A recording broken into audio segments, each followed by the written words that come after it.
If you've watched my channel for a while, there's one thing you may have noticed. I might be kind of a fan of Aristide's guitars. I have 4 of their guitars myself, but one thing that I never got from them is one of their bass guitars. And now, unfortunately, their bass guitars were actually discontinued in 2022, so I will never own one. Until now. Kind of. Not one of their bass guitars, but about the closest thing you can get. So in this video, what we're going to be doing is taking a look at the new Sanguine bass plugin from Solemn Tones. If you've never heard of Solemn Tones before, they've been a longtime supporter of my channel, and what they specialize in is making virtual instruments of your favorite instruments. They've done a ton of virtual basses in particular in the past, like some of these lovely Dingwalls that I have in the background here. But the thing is, there are like 20 different Dingwall samplers on the market right now, but there are no samplers based off of an Aristide's bass, so this one is kind of unique. You can get the Sanguine bass plugin for under $100, and in addition to that, they've actually sponsored this video, and you can get an additional 15% off using the discount code on the screen right now. So go check out the link in the description or the pinned comment below, and be sure to use that discount code if you're interested in grabbing this plugin for yourself. But that's enough talk about it, let's hear how it sounds. I have prepared a full demo mix using the Sanguine bass plugin for all the bass tones with no additional post-processing. This is just one of the preset sounds that you can get in the plugin the first time you download it, and what I will be doing is covering a song from Knocked Loose called Deep in the Willow. It sounds like this.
So now that you've heard how the Sanguine bass plugin sounds in a full demo mix, we're going to switch over to my desktop view so I can show you a few of the features and talk about this plugin a little bit, and of course show you how the bass plugin sounds by itself. So first and foremost, when you open up the plugin here, this is what the main window looks like.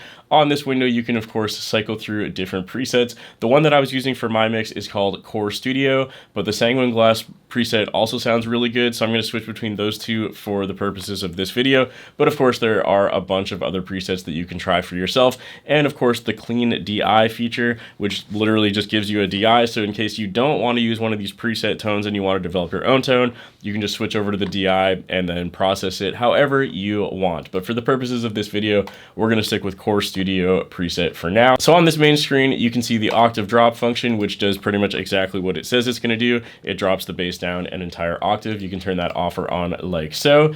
And then we have the key switches section, which basically lists all of the different key switches that you can use with this plugin and their corresponding notes. So a really quick explanation of what key switches are, because I know this maybe makes no sense, but basically what this allows you to do is change the way that the bass guitar is playing. So obviously when you're playing a real bass guitar, you're switching between a bunch of different techniques. Maybe you're slapping, popping, muting, alternate picking, down picking only, sliding, bending, all that stuff. So you can control all of that using these additional key switches. And if you go back to the main menu, you can see which of these key switches is active. By default, it's going to be alt picking, since 99% of the time, that's probably how people are playing their bass guitar. Next up, if you go over to the playing window, this is where you can see a couple of additional options.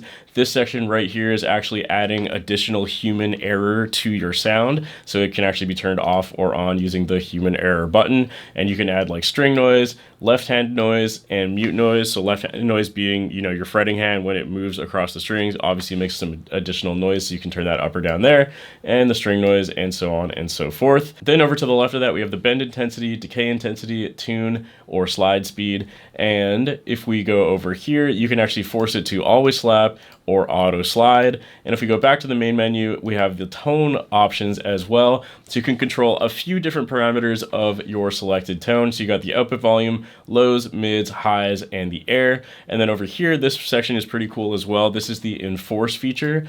So what this does is it adds an additional basically sine wave or sine bass wave to your bass tone. And you can actually switch it between a sine wave, a square wave, or a saw wave. And basically this just enforces the low end of your bass guitar. So you can turn that off or on right there. And of course, control the volume as well. One of the things that makes Aristide's instruments unique is obviously that they have a very heavy attack, due in part to the material that they're made out of. They're not made out of wood, they're made of their own proprietary material called Arium, but that doesn't really matter for the purposes of this plugin. What does matter is the attack can be a little overkill sometimes. So what you can actually do is turn up this slider if you want to devour some of the attack to kind of help tame it a little bit. In my case, I didn't need to use this, but it is there for your choosing. That function is going to be particularly useful if your bass parts are very fast. Sometimes if it's attacking at full force the entire time and fast, obviously it sounds quite unrealistic. And then down here we have the tame highs function. And what this basically does is it tames the high frequencies of your high strings only in particular. So the thing is, sometimes you get a really cool bass tone that sounds really, really good for the bottom two strings. But then if you jump up to the high string, all of a sudden that tone sounds super weird or is like way too nasally or distorted. So what the tame highs slider will do is to help basically literally tame that section of the tone. So with that being said, I'm going to play through the soloed bass section and go through a couple of the different presets and also play with those features so you can hear what differences those make. I'm not going to go through every preset and every feature, just a couple of them that I think are pretty cool. And again, you can get this plugin for yourself at the link in the description or the pinned comment below. And of course, be sure to use that Baena SAN15 code for 15% off if you're interested. But that's enough talk, let's hear how it sounds. So this is what it sounded like in my mix.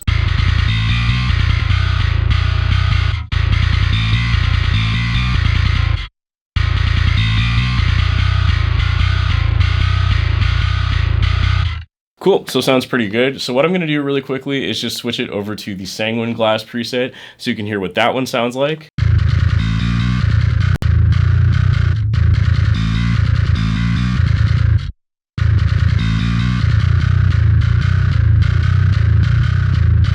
And then of of course, like I was mentioning earlier, if you don't like those presets and you want to develop your own bass tone by yourself, you can switch it over to the clean DI section, which is going to literally give you a DI tone like this.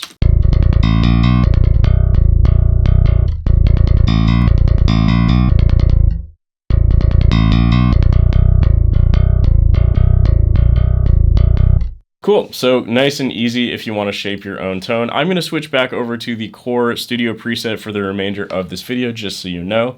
What I want to show you next is some of the key switches. In this case, I was only using the slide function, but you can actually see if I open up the MIDI file right here, you can see that these are my bass notes, right? So we got the low A, and then an E, and then a low A again, and a D sharp, and so on and so forth. But what you might notice down here is that there's some additional MIDI notes, and what these are doing is actually activating those key switches. So what this basically is doing is changing it from the alternate pick section here to a slide note, back to alternate picking, slide, alternate pick, slide, and so on and so forth. So easy enough, right? That's how you switch between alternate picking and sliding. Like I mentioned earlier, there are tons of other key switches right here. So if you want to force it to be always up picking for some reason, you can do that. Okay, and now last but not least, I want to switch over to the tone section and play around with some of these settings. So first we're going to turn on that enforce button. For the purpose of this section, if you're not using headphones yet, I strongly encourage you to do so, because this is only going to be audible in the very, very low end of the frequency. But we're going to turn on that enforce dial, turn it all the way up to max for the sake of making sure that you can hear it, and just go through a few of these settings.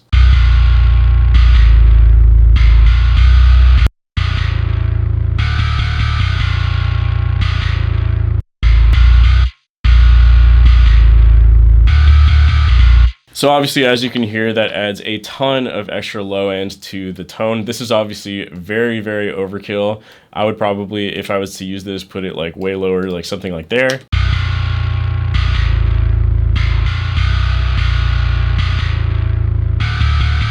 So yeah, you can add it in a lot more subtly, and of course you can switch up the bass wave if you want it to be a sine wave, square wave, or saw wave, like I mentioned earlier. Next up, what we're gonna do is play through that same section and just crank up this devour attack slider and move it around to hear what difference that makes. So we'll start with it at full.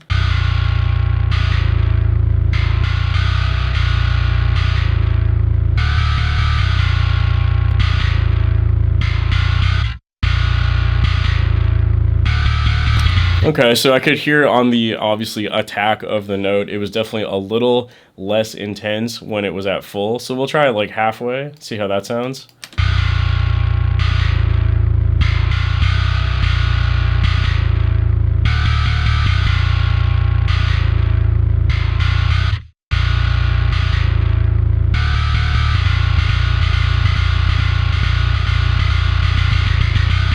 So to my ear, it basically is getting rid of a lot of the pick attack, which makes sense because it's devouring the attack. Last but not least, we're going to move over to the tame highs function. There's only really one part of the song that has high strings, so we're going to go to that part, play it without this function on, and then of course crank up the slider and hear the difference.